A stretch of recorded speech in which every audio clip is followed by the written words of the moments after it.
حنا كمغاربه مهم لينا هذا الفيديو مزيان.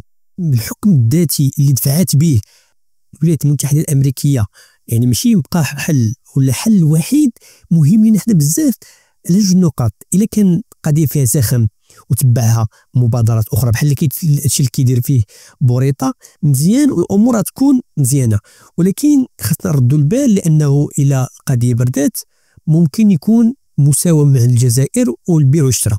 ولكن علاش قلت لكم هذه القضيه مهمه؟ لان الان مطلوب كما غتشوفوا جميعا انه مطلوب من المغرب هو اللي يشرح هذه المبادره للحكم الذاتي. هذه نقطه. النقطه الثانيه، دائما بقات الجمله ديال تقرير المصير مقرونه بالحكم الذاتي، يعني خاصها امور خاصها توضح.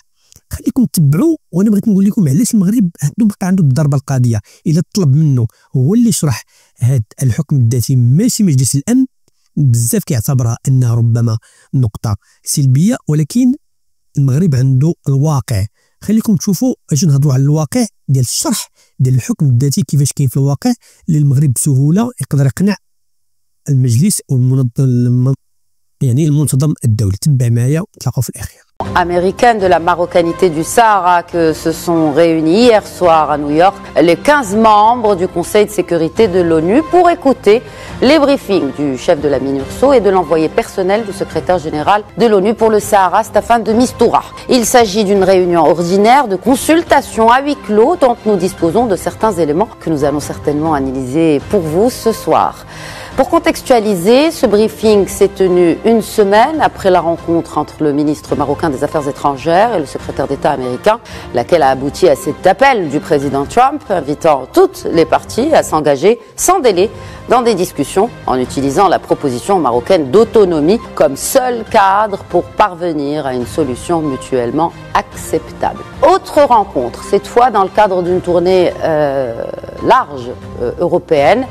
Nasser Bourita a rencontré hier son homologue français Jean-Noël Barrot et qui a à l'occasion réaffirmé la position intangible de son pays sur la question du Sahara marocain.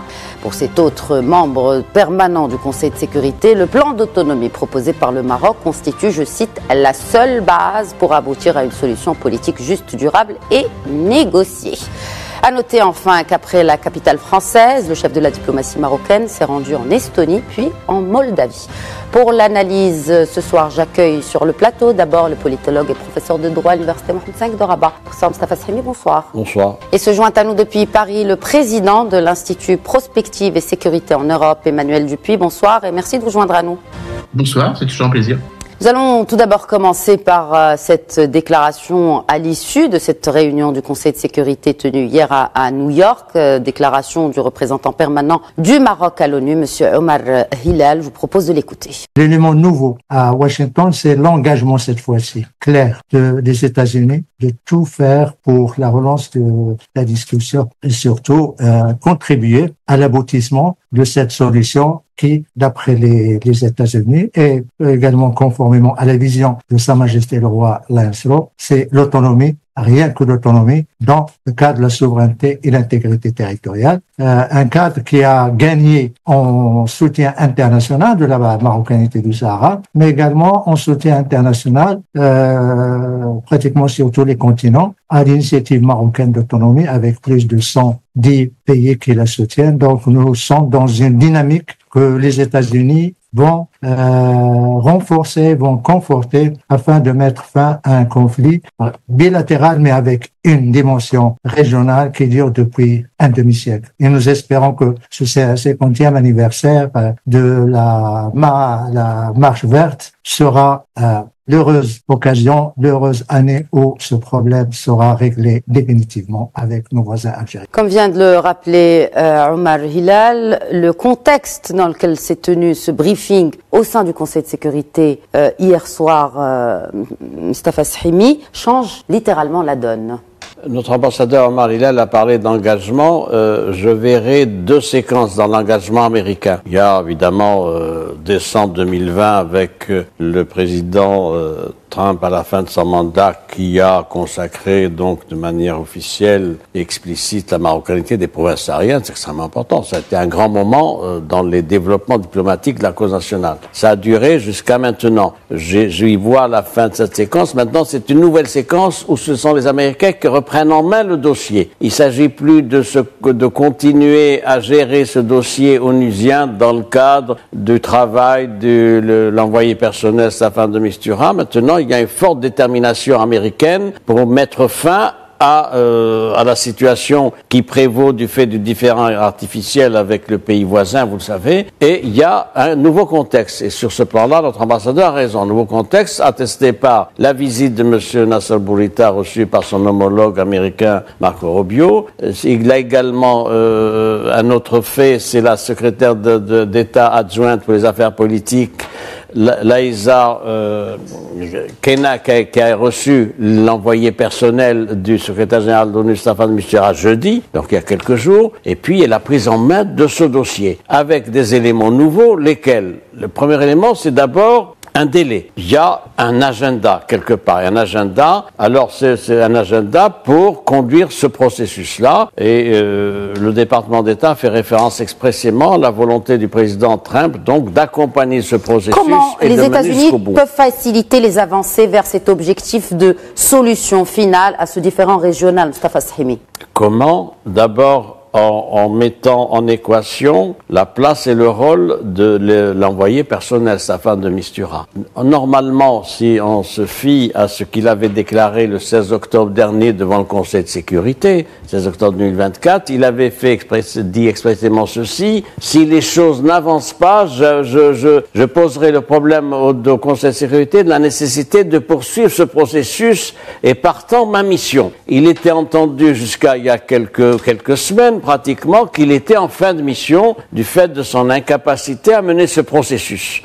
Si vous me demandez pourquoi cette incapacité, je vous répondrai ceci: du fait de sa partialité. Pour quand même rappeler qu'en octobre dernier, M. Staffan de Mistura, après avoir fait un voyage en Afrique du Sud, j'y reviens pas, etc., a proposé rien de moins qu'un plan de partition au Conseil de sécurité.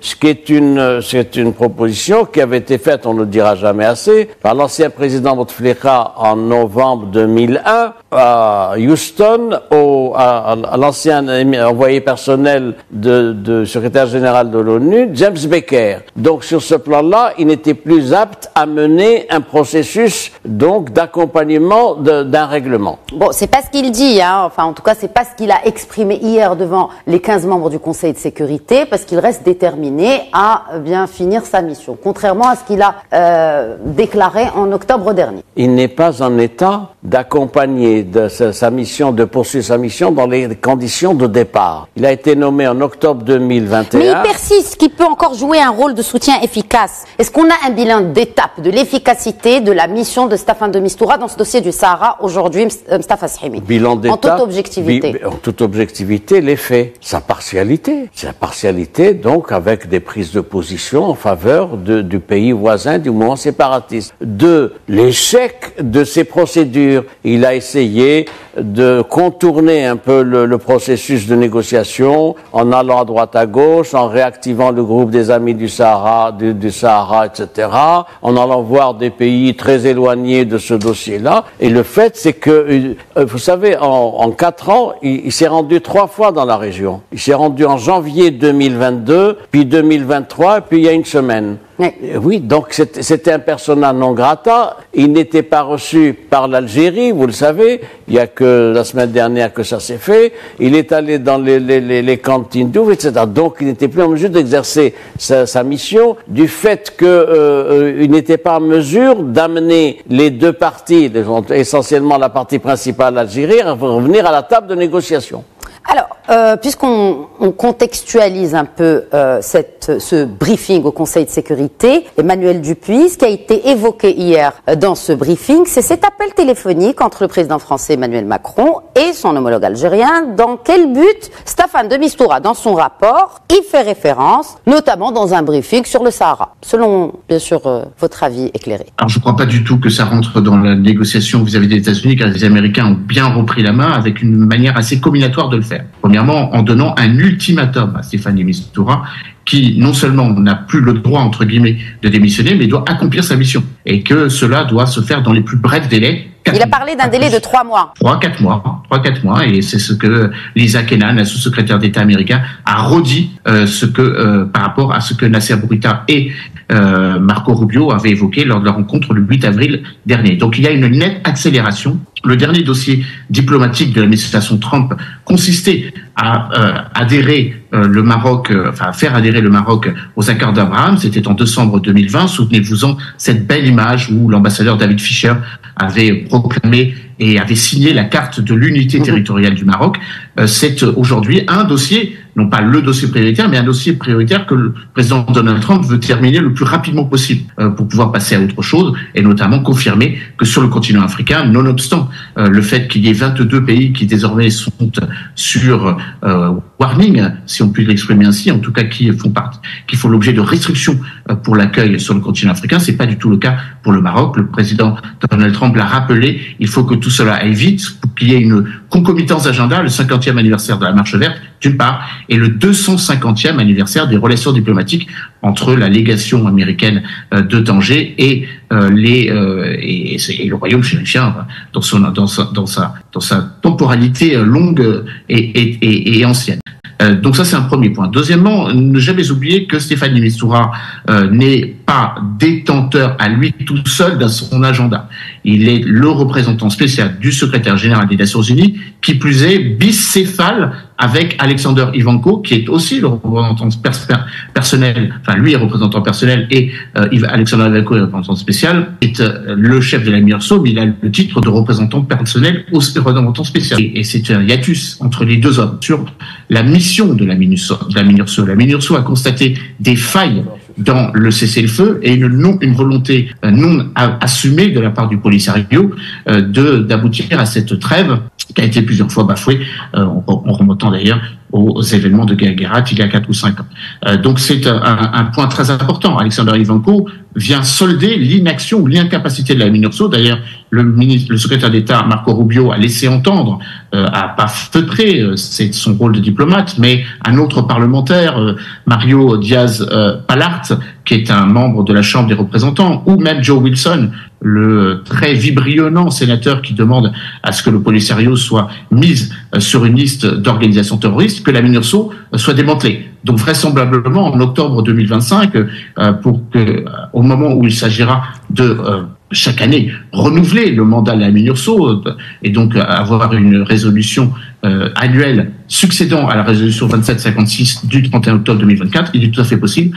que la MINURSO soit en phase de démantèlement, de part, comme ça a été dit précédemment par mon collègue, une nouvelle phase diplomatique, car comme ça a été rappelé par la sous-secrétaire d'État américaine Lisa Kennan ainsi que par Marco Rubio, maintenant il s'agit de mettre en application cette résolution 2756, mettre en place enfin les tables rondes politiques impliquant toutes les parties, et donc que les deux parties qui ne les acceptaient pas, que ce soit la Mauritanie et le Polisario, et accessoirement l'Algérie qui y mettait beaucoup de mauvaise volonté, puissent enfin aboutir à cette négociation diplomatique, et puis bien évidemment partir du principe que nous sommes dans un agenda un petit peu particulier. J'en reviens à votre première partie de la question. La France a quand même son importance pour une raison structurelle. Elle préside le Conseil de sécurité pour ce mois d'avril. Comme on l'a vu, il y a une accélération sur ce dossier. Les États-Unis font partie de ce qu'on appelle le système du porte-plume, du pen holder. C'est une fonction importante, c'est-à-dire que c'est eux qui vont rédiger une éventuelle résolution ou une déclaration du Conseil de sécurité. Donc il y a bien là matière à ce qui est au moins une convergence institutionnelle entre les diplomaties américaines et françaises. Ça va se faire un commentaire. Je vous voyais tout à l'heure dubitatif sur les propos d'Emmanuel Dupuy. Rapidement, pour qu'on puisse passer à autre chose. Ce qu'a dit mon collègue est intéressant, sauf que ce sont deux missions différentes entre celle de Staffan de Mistura et celle d'Alexander Ivanko. Le premier est un envoyé personnel chargé de l'accompagnement du dossier en termes diplomatiques. Le second, un général russe qui est chargé de la MINURSO. Donc, il n'y a pas un organe bicéphale. Il y a un organe politique, en l'occurrence la mission donnée à Staffan de Mistura, et il y a une annexe, si je puis dire, militaire, qui est donc la MINURSO, maintien de la paix. Sur la MINURSO, après l'intervention de Guerganat et tout à fait. La suspension de l'accord de cessez-le-feu, à quoi sert encore la MINURSO? Alors, vous posez le problème de la MINURSO. Le budget de la MINURSO pour 2025, c'est 75 millions de dollars. Il a demandé d'ailleurs à continuer à financer. Il a appelé dans son briefing hier, Staffan de Mistura a appelé à continuer à financer. C'est 75 millions de dollars, c'est une augmentation de près de 30% par rapport à 2024. J'ai calculé en préparant cette émission ce qu'a coûté la MINURSO depuis 1991. Tenez-vous bien, 1,7 milliard de dollars. C'est-à-dire depuis 91, c'est-à-dire depuis 32 ans. Évidemment, c'est à fond perdu, sans qu'il y ait d'avancée, et ça rentre dans la problématique de l'administration Trump du fait de mettre à plat tous les financements des opérations de maintien de la paix, puisque finalement, ça n'arrive pas à des résultats. Le maintien de la paix, c'est un processus qui doit arriver à une solution. Or, c'est pas le cas. C'est pour ça que la prise en main de ce dossier par le président Trump et son administration. Maintenant, les difficultés. Les difficultés, c'est la mise en équation tout de même de la place et du rôle de Staffan de Mistura. Il sera une sorte de secrétaire particulier, d'accompagnateur, mais il n'aura pas la main. Deuxième point, comment relancer ce processus de négociation? Autonomie, rien qu'autonomie. Comme ça a été évoqué par l'ambassadeur Omar Hilal, l'autonomie qui est le seul cadre, comme l'a rappelé la diplomatie américaine et la présidence américaine, autonomie véritable. Le Maroc est aligné à ce concept d'autonomie véritable, encore faut-il. C'est ce qu'on appelle, vous savez, c'est le concept... Que toutes les parties prenantes se mettent à la table des négociations. D'abord, c'est dans la nouvelle constitution. Le Maroc a innové en érigeant les régions, donc comme collectivité territoriale. Et à propos des provinces sahariennes, on parle de régionalisation avancée. Vous avez posé le problème de l'autonomie. L'autonomie, c'est une gestion locale. Oui. Gestion locale, donc. Alors, il y a un large spectre d'autonomie. Selon le droit international. Partons déjà du droit international. Ça fait. Eh bien, dans le droit international, on a une large gamme d'autonomie. Les exemples, il y a l'autonomie administrative, économique, judiciaire, culturelle, etc. Mais l'autonomie institutionnelle, les exemples les plus avancés que nous ayons, c'est l'Écosse. C'est extrêmement important. C'est l'Espagne avec notamment la Catalogne et le Pays Basque. Et puis, c'est aussi l'Italie, en particulier avec la Sicile et la Sardaigne. Donc, il y a une gradation dans l'autonomie, même dans un État unitaire. Le Maroc, sur ce plan-là, a présenté un plan d'autonomie avec de larges compétences qui sont définies dans le plan d'avril de 2007. L'une des questions posées par Staffan de Mistura, recyclant d'ailleurs ce que dit la propagande du pays voisin, notamment le ministre des Affaires étrangères algérien, Medata, dit ah oui, mais le plan d'autonomie marocain, c'est 3 pages. Mais c'est des principes, évidemment, c'est des principes. Ils ne sont pas marqués sur le marbre. Oui, non, mais c'est des principes. Les principes. Oui, absolument. Absolument. Ils sont pas gravés dans le marbre. C'est un certain nombre de principes. La position marocaine, il est sur ça, le Maroc est interpellé par Staffan de Mistura en particulier, en disant oui, mais il faut que le Maroc donne des explications. On ne peut donner des explications, Nasser Bourita l'a dit d'ailleurs, que s'il y a un processus de négociation, il faut d'abord que les parties concernées s'assoient à la table de négociation suivant les paramètres définis, c'est-à-dire la formule de table ronde. À ce moment-là, évidemment, il y aura des discussions pour approfondir le projet marocain d'autonomie, définir sur des centaines de pages les techniques de distribution de pouvoir, de répartition entre les organes, etc. Mais on ne peut pas nous faire le reproche d'être généraliste pour le projet d'autonomie sans que nous ayons des interlocuteurs pour négocier avec eux. Plus encore, il faut qu'il y ait l'acceptation du cessez-le-feu. Le mouvement séparatiste, depuis le 20 novembre 2020, n'accepte plus le cessez-le-feu. Comment peuvent-ils, dernière question, se revendiquer et plaider pour l'application de la légalité internationale et du droit international au moment où ces deux parties, Algérie et mouvement séparatiste, récusent un processus onusien validé et consacré par le Conseil de sécurité. Je résume, il n'y a pas plus de légalité internationale que les résolutions du Conseil de sécurité. Comment un projet d'autonomie donne aux habitants des provinces sahariennes, Emmanuel Dupuis, toutes les capacités pour s'autogérer et gérer démocratiquement leurs affaires régionales? Je crois que ça a été dit par mon collègue juriste. Moi, je ne suis pas juriste, mais je suis géopolitologue, donc je vais vous faire une réponse de géopolitologue et non pas une question de juriste international. La question des souverainetés et la question de la régionalisation dépendent du niveau de développement des régions à développer ou des régions en développement. Et ça a été évoqué avec le cas espagnol ou le cas italien, mais on pourrait aussi évoquer tout simplement la manière dont le Maroc pense sa régionalisation.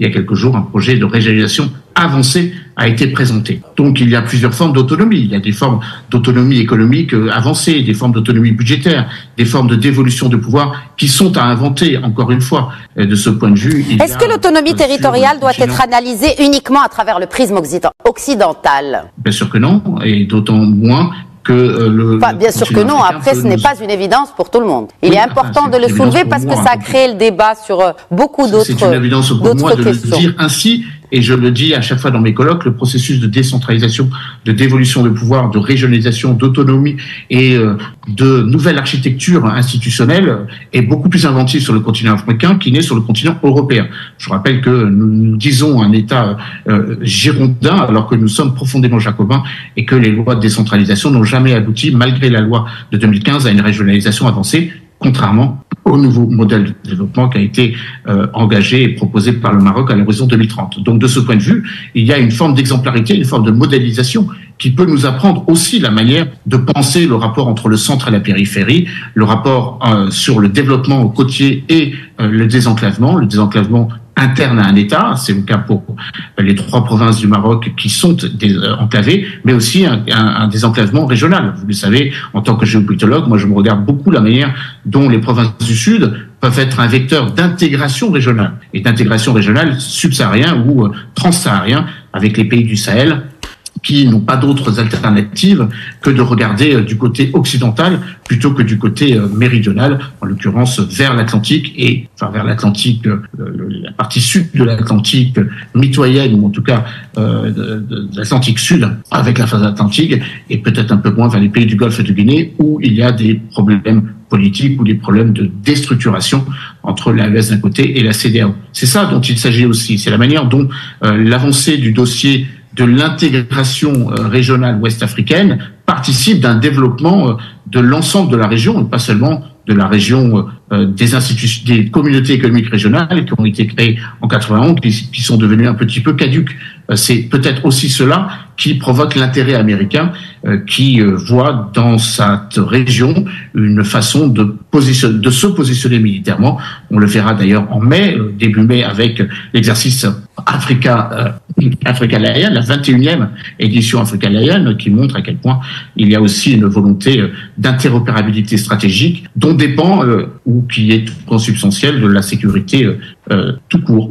Mustafa Srimi, un commentaire et surtout pour finir aussi un commentaire sur cette tournée européenne du chef de la diplomatie, du ministre des Affaires étrangères, Nasser Bourita, tout au long de cette semaine, avec hier cette escale à Paris et aujourd'hui Estonie et Moldavie.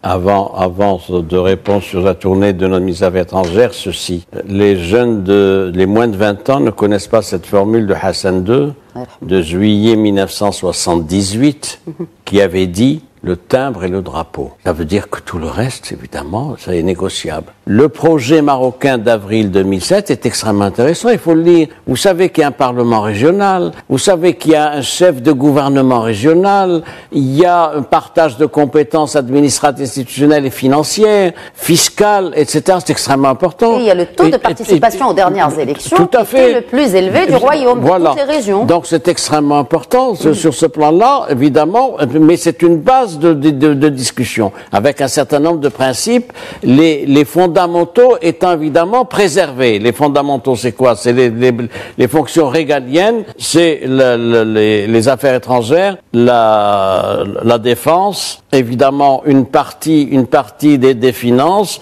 la justice, mais au niveau élevé, au niveau des recours de la cassation, il y aura une ou deux cours d'appel dans les provinces sahariennes, etc. C'est extrêmement important. Donc tout ça doit être dit. Tout ça, alors maintenant, c'est aux autres parties à revenir dans le processus. Le blocage, il est là. Le blocage, il y a deux parties qui sortent du processus onusien des paramètres de négociation. Je puis vous dire que ça peut pas rester en l'état et que l'administration américaine va faire en sorte que ces parties réintègrent le processus. D'ailleurs, j'ai noté au passage la réaction de l'Algérie à propos de la prise de position la réaffirmation de la position américaine, oui. Oui, la diplomatie algérienne dans un communiqué officiel, le ministère des Affaires étrangères a dit quoi? L'Algérie regrette. Voilà. En d'autres situations, quand c'était l'Espagne ou la France, vous avez vu les crises qu'il y a eu. Sur la tournée de nos ministres des Affaires étrangères, une diplomatie active. Il n'y a pas de petit pays ou grand pays. L'Estonie qui reconnaît d'ailleurs le plan marocain, la Moldavie qui est un pays de moins de 3 millions d'habitants, Paris évidemment il faut maintenir le contact, l'Espagne, etc. Une diplomatie, elle est vivante. Une diplomatie, elle doit faire de la maintenance, si je puis dire, mais aussi consolider les rapports. قلنا الإخوان النقطة السوداء أو النقطتين السوداوتين هما أن المطلوب المغرب هو اللي يدير الحكم الذاتي يشرحه، وكذلك الكلمة ديال التقرير المصيري هي كاينة في هذه الإحاطة اللي دارها هاد دي ميستورا. المغرب عنده الواقع. ملي كنهضروا على الحكم الذاتي، المغرب شارحها بالجهويه الموسعه في الاقاليم ديالو بجميع الشروط ديالها، شروط حقوق الانسان، المبادره، المشاركه في العمل السياسي والدبلوماسي، وكذلك الحقوق اللي متوفره لها في المغرب من الشمال ديالو والجنوب ديالو. هاد الجهويه الموسعه قليل من خصوم المغرب اللي عارفها المغرب خدام فيها ومنزلها على ارض الواقع. كتبقى تقرير المصير كما كتجات في الإحاطة اللي مقرونة بالحكم الذاتي، وهو التصويت، والبرلمانيين اللي حاكمين يعني الساكن ديال أي منطقة حاكمة براسها. المغرب يقدر يمشي في هذا التوجه هذا ويشرح أمور اللي هي ملموسة على أرض الواقع، وبهذا الشيء ممكن يضرب فيه مقتل جميع أعداء اللي كيتربصوا بهذه الجنوقات اللي جاوا في الإحاطة ديال دي ميستورا، اللي ربما غتكون فيها عليها مساومات من بعيد. شنو بان لكم نتوما في هذا القرار في هذا الموضوع هذا، وشنو بان لكم ان التوجه المغرب هو اللي غيبدا ياخذ المبادره قبل من مجلس الامن، وربما هو اللي غادي يشرح التنزيلات ديال هذا الحكم الذاتي على ارض الواقع؟ واللي الراي ديالك، وربما الا غفلنا شي حاجه شرحها معنا نتايا، وما تخليش شي فراغ، اعطينا شي كومونتير مهم في هذا المحتوى. الى اللقاء فيديو اخر ان شاء الله. تهلاو.